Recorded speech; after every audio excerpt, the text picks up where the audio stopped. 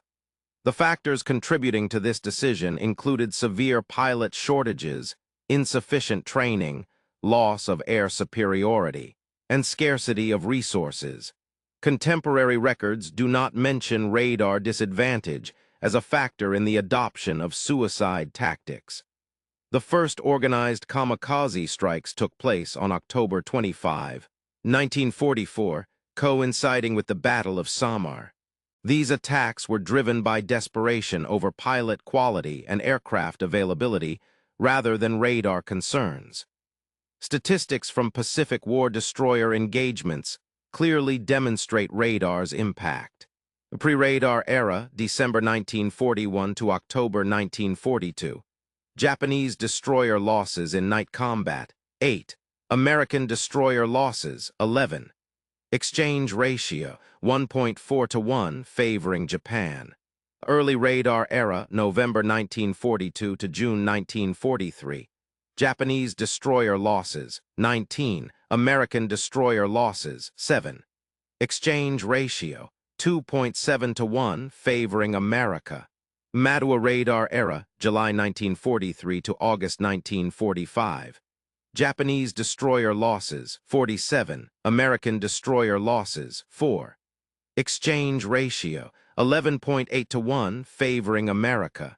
The technical superiority of American radar systems far exceeded those of Japan by several orders of magnitude. SG radar, American, frequency, 3 GHz wavelength, 10 cm power output, 50 kilowatts range against destroyer, over 15 nautical miles range accuracy, plus or minus 40 yards bearing accuracy, plus or minus 0.5 degrees display type. Plan Position Indicator, PPI, production, approximately 1,000 units. Type 22 radar, Japanese, frequency, 150 MHz wavelength, 2 meters power output, 2 kilowatts range against destroyer, 10 nautical miles optimal range accuracy, plus or minus 300 yards bearing accuracy, plus or minus 5 degrees display type. Scope only production. Approximately 300 units total. The specifications highlight a significant technological gap between the radar systems of the two nations. American radar systems operated at frequencies that offered superior resolution and utilized magnetron tubes that Japan was unable to manufacture reliably. Additionally, these radars were integrated with fire control systems that Japanese engineers had not yet developed. Post-war interrogations and captured equipment revealed a significant technological disparity between the two nations. Despite capturing British cavity magnetrons early in the conflict, Japanese forces were incapable of replicating them.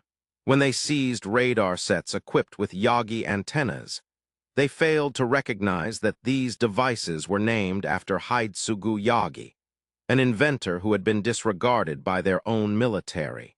The United States Strategic Bombing Survey conducted interviews with Japanese naval officers following the war, and all agreed that radar had fundamentally transformed naval warfare beyond Japan's capacity to adapt.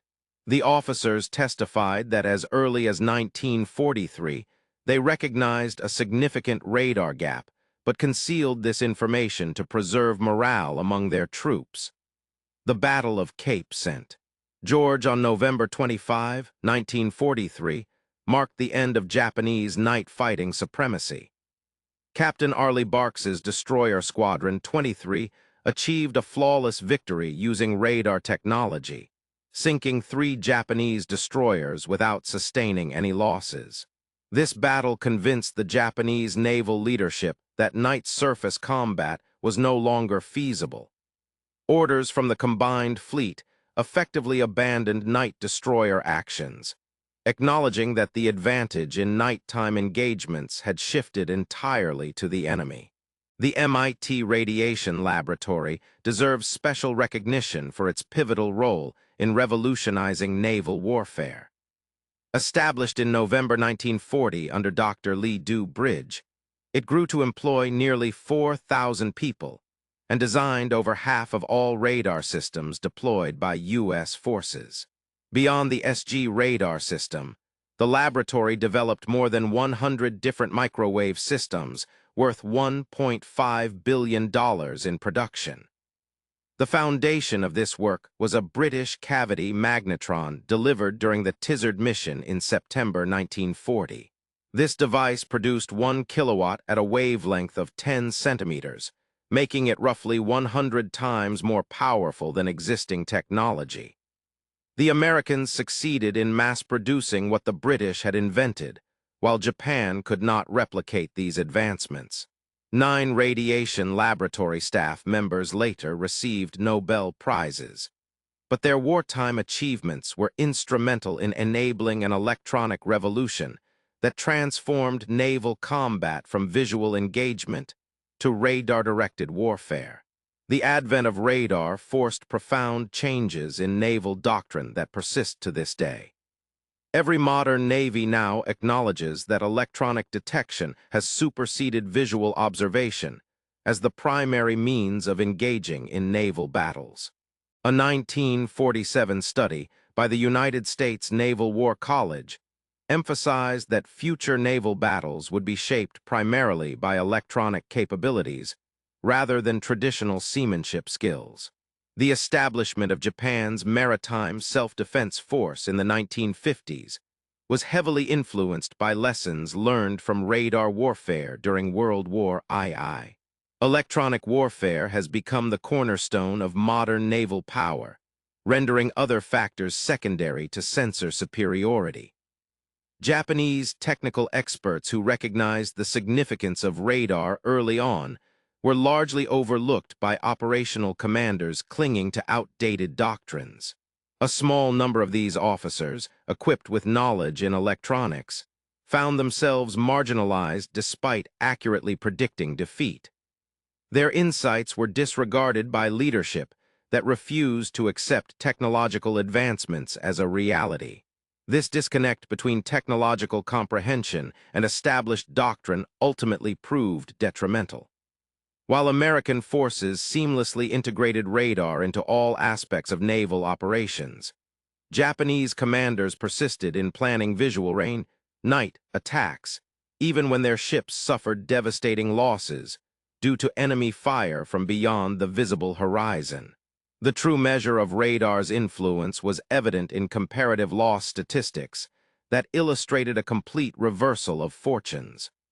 Radar transformed nighttime engagements from a Japanese strength to an American advantage. A weapon Japan had honed over decades was turned against them with technology they could not match. By the war's end, out of 70 modern destroyers present at Pearl Harbor, only about a dozen remained operational. The Imperial Japanese Navy, which entered the conflict as masters of night combat, exited it unable to engage after dark. Commander Tamichi Hara, the sole survivor among Japanese destroyer captains from Pearl Harbor throughout the war, published his memoir, Japanese Destroyer Captain, in 1961. Despite some inaccuracies, his account provides one of the most comprehensive first-hand perspectives on radar warfare from a Japanese viewpoint. Hara participated in 16 major naval battles and witnessed firsthand the radical transformation of naval warfare. His ship, Amatsukaze, endured severe damage during the November 13, 1942 battle, inflicted by Helena's radar-guided guns. Later in his career, he commanded Yohagi and finally the destroyer Shigyur, surviving multiple engagements where most other captains did not. In his memoir, Hara criticized Japanese leadership for failing to grasp both the rapid pace of enemy weapon development and the profound implications of technological shifts. He lived to witness the Imperial Navy's dominance in night combat utterly overturned by American radar technology. In 1956, Admiral Rizatanaka, who led the Tokyo Express runs, published his analysis in the U.S. Naval Institute proceedings about Japan's loss on Guadalcanal. He conceded that American radar had fundamentally altered naval warfare, rendering traditional Japanese night tactics obsolete. The advent of radar compelled a profound reevaluation within Japanese military culture. The notion embedded in Bushido that spiritual superiority could overcome material inferiority was debunked by oscilloscopes and magnetrons. Post-war military philosophy had to reconcile traditional warrior values with the realities of technological warfare. The lesson was clear. In modern conflict, technology is paramount. Those who can see further win, those with superior vision dominate. The radar war's final tally in the Pacific demonstrates a stark transformation. Japanese destroyer losses due to surface combat were 4 in November and December 1942, 31 in 1943, 28 in 1944, and 14 from January through August 1945. American destroyer losses during the same period of night engagements were 3 in November and December 1942, 4 in 1943, 1 in 1944, and none in 1945. By 1944, all American destroyers had effective radar, while no Japanese destroyers possessed it. Additionally, the range advantage of American radars was between 200 to 300%, completely nullifying Japan's night vision advantages. These statistics illustrate how naval warfare underwent a technological revolution in less than 2 years. The Imperial Navy, which had honed its skills in night combat for decades, was outmaneuvered by technology that did not exist when their training began. American Fletcher-class destroyers equipped with SG radar sets achieved an unprecedented feat: the complete nullification of an adversary's primary tactical advantage through technological superiority. Japanese expertise meticulously developed since 1904 became irrelevant due to magnetrons and oscilloscopes produced en masse in American factories. Commander Taimch Haras, who survived 16 major battles, provided a unique viewpoint on this transformation. From commanding the Matsukaze at Guadalcanal, where he first encountered American radar, to leading the Shiger, which was the sole survivor at Vila Gulf, his experiences encapsulated the complete reversal of naval warfare dynamics. The Imperial Japanese Navy entered the conflict with a firm belief that their superior night fighting capabilities would counterbalance the United States' material advantages. By the war's conclusion, however, it became evident that radar technology could entirely nullify human expertise and tradition. The Fletcher-class destroyers equipped with SG radar sets not only dominated the destroyer battles, but also revolutionized naval warfare by shifting the focus from art to science, from human prowess to electronic detection, and from warrior traditions to technological dominance. Surviving Japanese officers grasped a crucial truth. Visual naval combat had ceased in the waters around Guadalcanal, replaced permanently by electronic warfare that disregarded courage, tradition, or martial spirit. The Japanese had long excelled at night engagements through extensive training over decades. However, within just 18 months, American radar rendered their mastery obsolete and transformed their expertise into insignificance. What was once their greatest advantage, darkness, became a perilous liability. The darkness that had been their ally now served as their tomb, while the Americans who utilized radar emerged as unchallenged rulers of the night. This transformation was profound, irrevocable, and utterly destructive. Ultimately, those who failed to adapt to technological advancements were destined for defeat in the realm they once dominated.